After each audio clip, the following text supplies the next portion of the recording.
Hello everyone, this is Jumbo Commander and the conspiracies keep coming. Today we have Selvala, Heart of the Wilds, Commander Deck Tech. Alright, let's take a look at Selvala, Heart of the Wilds. 1 green for a 2/3 legendary elf scout. Whenever another creature enters the battlefield, its controller may draw a card if its power is greater than each other creature's power. Well, that's great, we're in green, we love playing creatures with huge power. So we'll just keep drawing cards off Selvala as we play bigger and bigger creatures.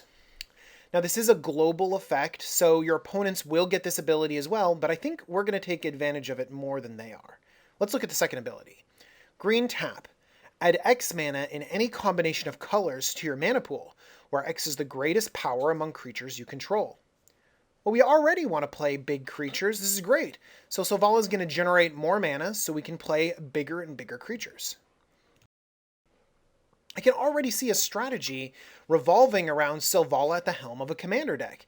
And I think it revolves around big creatures. We want to draw cards, and we want to generate mana with these big creatures. Well, then what do we want to do? We want to use this big mana to play some truly awesome spells. Now, Selvala is really key to this strategy, so I think we're going to want some redundancy as well. Some cards that will be able to hold up the strategy if Selvala happens to fall. Man, Selvala is just great, and she's also an elf. Man, I can see Selvala fitting into a lot of different decks and a lot of different strategies. I already want her in my Azuri deck, an Animar deck. I mean, she adds any color of mana. I mean, she can go in a lot of different strategies. I think there's a lot of promise for Selvala. For this deck with Selvala at the helm, we want some big creatures to back her up. When I think of a big creature, I think of Terastodon. 8 mana for a 9/9 elephant that blows up non-creature permanents. I think it's great, and I think that he's a definite inclusion in Selvala, along with a lot of other big cards that you can imagine in decks, these big splashy creatures. And as long as we're doing that, let's include Worldspine Worm. 11 mana for a 15/15. I'm pretty sure you're going to draw a card and generate some mana off of that creature. As long as we're talking big creatures, let's talk Eldrazi, Artisan of Kozilek. 9 mana for a 10/9. And this guy has the added benefit of getting another big creature from your graveyard onto the battlefield. I mean, we can use a lot of different Eldrazi, and I think that this deck can definitely support some big mana creatures.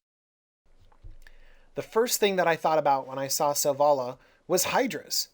These are perfect for this big mana strategy. They're almost always going to be the biggest thing entering the battlefield if you sink all your mana into it, and they're always going to take advantage of the benefit of having a lot of mana. So something like Feral Hydra can really get big, and has the added benefit of getting bigger if you need a mana sink for Selvala's ability. Another Hydra that's going to be a huge payoff is Primordial Hydra. Again, you can sink all of the mana that you need into it, but it doubles every turn, making Selvala tap for more and more mana. Lifeblood Hydra is great. X green for a trampling Hydra, and it comes into the battlefield with X +1/+1 counters on it. But when it dies, you gain life and draw cards equal to its power. Oh man, Lifeblood Hydra is the card draw that you need in green, and it's somewhere where you can spend all of that excessive mana you've been generating. Polukranos. Polukranos is not so good of an EDH card because, well, it's a little bit underwhelming. 4 mana for a 5/5, but you can have a great mana sink in its monstrous ability. XX green, and basically it can fight things for X. If you are generating a lot of mana, then you can go out and fight a lot of things, and removal in green can be a really precious commodity. Uvenvald Hydra. 4 green for a star Hydra. It's got reach, its power and toughness are equal to the number of lands you control, and this guy fetches any land from your library onto the battlefield tapped. This can pull out those specialty lands in the situation that you really need them. And also, if you play this guy on curve, oftentimes he's going to be the biggest creature on the battlefield. Genesis Hydra. This is a great place to sink excess mana because he gets really big, X green, and he'll get X +1/+1 counters on him, but also you'll be able to get a card from your library onto the battlefield as long as its CMC is less than X. You sink a lot of mana into this and you can get 2 huge creatures. Pathbreaker Ibex. This guy came out in a commander product pretty recently, and I was really intrigued, and I've been trying to find a place to put him. Well, I think I found that place. 4 green for a 3/3 goat. Whenever he attacks, creatures you control gain trample and get +X/+X until end of turn, where X is the greatest power among creatures you control. We already want really high-powered creatures to draw cards and generate mana off of Selvala, and this is going to take advantage of it. It's going to give that power, essentially, to all of your other creatures and give them the ever-crucial trample ability. This is basically an overwhelming stampede every turn on a creature. Pretty sweet. Decimator of Provinces. Now, I specifically left Craterhoof Behemoth off this list. I feel like he wins too many games. He's used a lot. I have decks that just win with Craterhoof Behemoth, and I want to get rid of it, which is why I'm glad that there's other creatures out there that do a similar effect, like this Decimator of Provinces. 10 mana for a 7/7, but he emerges for 6 green, and he gives everything +2/+2 in Trample until end of turn. Also, he's got Trample and Haste himself. This guy's big. Oftentimes he'll draw you a card, and he'll pump your entire team.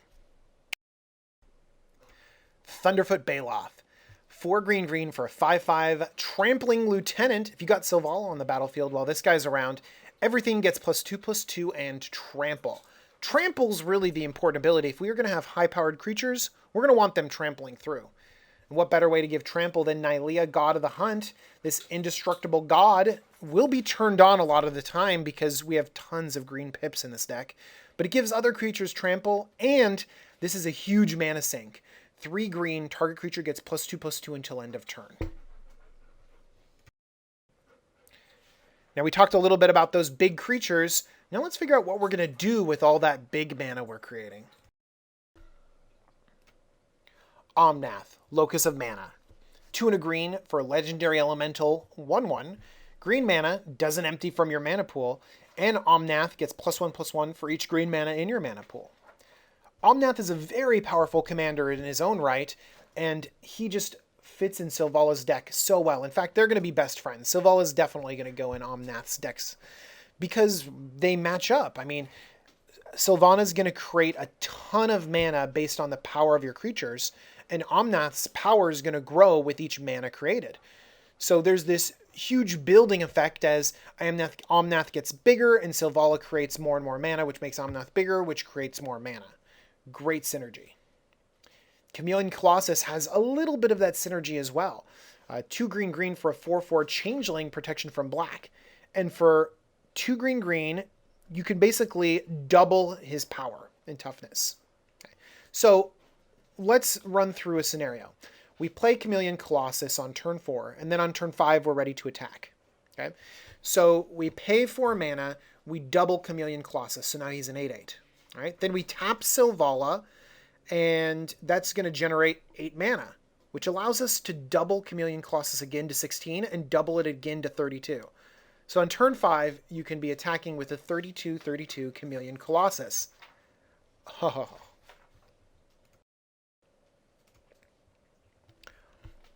Ursipine. Despite this being a horrifying, weird porcupine, it has some great synergy with Selvala. 3 green for a 3/3 beast, and just green +1/+1. So with Ursipine, you can sink all of your available mana into Ursipine, and then you can immediately get all that mana back with Selvala. So let's say, again, you played this on turn 5, and it's turn 6 now. You invest 5 mana into pumping Ursipine, so he's an 8/8. Then you pay 1 last mana to activate Selvala, and it's going to generate 8 mana, which lets you pump this up to a 16/16. Wow, that's pretty good. This effect is also mimicked in the classic Killer Bees, which I think I would include just for awesome flavor reasons, because there's a bee with a sword and a shield. And again, you can have the evasion of flying, and you can pump this up. Also, Unyaro bees? I don't know, another type of bee. Also gets this pump effect. Basically, if you have Selvala on the battlefield, you can pump these guys for free and then get your mana back when you tap Selvala. Steel Hellkite. Not as efficient as a pumper, but definitely a better creature. It's a 6 mana 5/5 flying artifact dragon, and you can pump his power. So again, you pump his power, and then you can activate Selvala and pump his power even more. Or just have a lot of mana for your second main phase. And then for X, you can kind of deal with some problematic permanents. It's definitely great against clearing out those token armies. Golem Artisan. This is a strange creature, but it has the same kind of pump ability. Target artifact creature gets +1/+1 until end of turn. It's cool that you can target an artifact creature, but this deck is not running a lot of them. Let's look at the second ability. Target artifact creature gains your choice of flying, trample, or haste until end of turn. Alright, Golem Artisan is not as good of an effect as some of the other ones we've seen, but it's this type of effect that we can kind of take advantage of in this type of deck. We're going to have a lot of huge creatures in this deck, so let's just pay 9 mana and get whatever 2 we want and put them straight into play with Tooth and Nail. But you know what? We're going to have more than 9 mana. Let's go for broke. Let's Genesis Wave our entire deck. Just lands, permanents, all this stuff. Just straight onto the battlefield and just flat out win the game.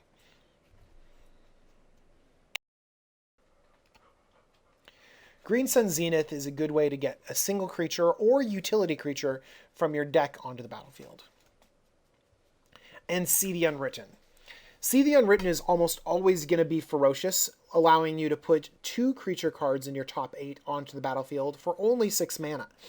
Unfortunately, if you have a lot of hydras in your deck, See the Unwritten goes down in value, along with Green Sun Zenith and Tooth and Nail, and actually a lot of these cards go down in value.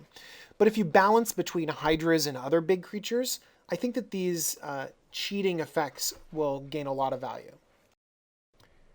It seems like Selvala is a key piece in everything we do, so we're going to need a little bit of redundancy to make sure that we can still play Magic even if we don't have Selvala on the battlefield. Let's look at redundancy in terms of mana. This is Mana Reflection. 6 mana for an enchantment. If you tap a permanent for mana, it produces twice as much of that mana instead. So Mana Reflection is a much more broken card than a lot of people think. Newer effects will just produce 1 more mana, but Mana Reflection actually doubles. So Selvala is a permanent, and she will double the amount of mana she produces. Same thing with easy stuff like a Soul Ring. Mana Reflection is much more powerful than people give it credit. Zendikar Resurgent. This is the new type of mana generation. It's 7 mana. Whenever you tap a land for mana, add 1 mana to your mana pool of any type that land produced. So this is limited to lands, and it only produces 1 more, rather than any permanent and doubling, which Mana Reflection does. But Zendikar Resurgent earns its spot because of the second ability that says, whenever you cast a creature spell, draw a card. This deck is going to be filled with creature cards, and we're definitely going to be mana hungry. We have some card draw in Selvala, but we're going to need a lot more. Garruk Primal Hunter. 5 mana for a 3 loyalty planeswalker. +1, get a beast. -3, draw cards equal to the greatest power among creatures you control. We're trying to get really powerful creatures onto the battlefield, so for 5 mana, we can just cash in our Garruk and draw cards equal to that gigantic Hydra we put on the battlefield. Greater Good. 2 green for an enchantment, sacrifice a creature, draw cards equal to the sacrificed creature's power. Wow, this is great. I mean, sometimes we don't care if we have a gigantic Genesis Hydra. We just want more action. So we sacrifice it, and then we are going to draw a bunch of cards, and who cares if we have to discard 3 cards afterwards? We're probably going to draw 10, 11, 12 cards. There are a few pieces of equipment that work really well with our strategy. The first one is Stratascythe. 3 mana for an equipment that equips for 3, and when Stratascythe enters the battlefield, you're going to go into your library and get rid of a forest. Okay? And the equipped creature is going to get +1/+1 for each forest on the battlefield. You're going to have a lot of forests. This is a mono-green deck, and so Stratascythe is going to just pump your creature like crazy. giving you the largest creature and giving you a lot of mana with Selvala. Luxodon Warhammer is another equipment that pumps power. It gives your creature +3/+0 and Trample. Ooh, Trample's great. We love Trample. And Lifelink. Yeah. With a huge powered creature, gaining that much life is not inconsequential. It does have a high mana cost and high equip, 3 to cast and 3 to equip. It can make it pretty tough if people kill your creatures out from under your equip costs. Oh, Naginata solves that problem a little bit. It only casts for 1 and equips for 2. But the downside is it can only be attached to creatures with power 3 or greater. That's pretty much all of our creatures. I mean, our creatures are going to be huge. And its ability is equipped creature gets +3/+0 and that critical Trample. Now there's one more equipment synergy that we need to talk about, and it's Selvala Heart of the Wilds with Umbral Mantle, and also Sword of Params. Let's take a look at this interaction. Umbral Mantle you can cast for 3 and equip for 0, and it says equipped creature has 3, untap. This creature gets +2/+2 until end of turn. All right, let's have Selvala equipped with Umbral Mantle, and let's say that Selvala taps for 5. In fact, she has to tap for 5. Okay. You generate 5 mana from Selvala. You pay 3 to untap her with the Umbral Mantle's ability. You pay 1 more green to tap her again, generating 5 more mana. And you end up with 1 mana floating in your mana pool. Now you can do this over and over and over again, and she's going to get +2/+2, +2/+2, +2/+2. So you're going to end up with infinite mana and an infinitely large Selvala. Pretty cool. Our deck is built to thrive off of a large amount of mana. And so including this combo is a no-brainer. Sword of Params does something similar, but it doesn't make an infinitely large Selvala, so that's why it's slightly smaller than Umbral Mantle. These equipments can also be used with any creature that can tap for a lot of mana. In this deck, I'd suggest Karametra's Acolyte. She only needs 3 other green pips to tap for 4, and then Umbral Mantle and Sword of Params will go infinite with Karametra's Acolyte. These equipment also go ultimate with certain elves that tap for a lot of mana, but that might be if you want to go with a heavier elf strategy. All right, everyone, this was Jumbo Commander with that Selvala deck tech. I thought she was pretty cool. I think that she's going to find a lot of homes in other decks, but I think she's powerful enough to be at the helm of her own Commander deck. Thank you so much for watching. Please subscribe, like, favorite, comment. Let me know what you think. Have a good one.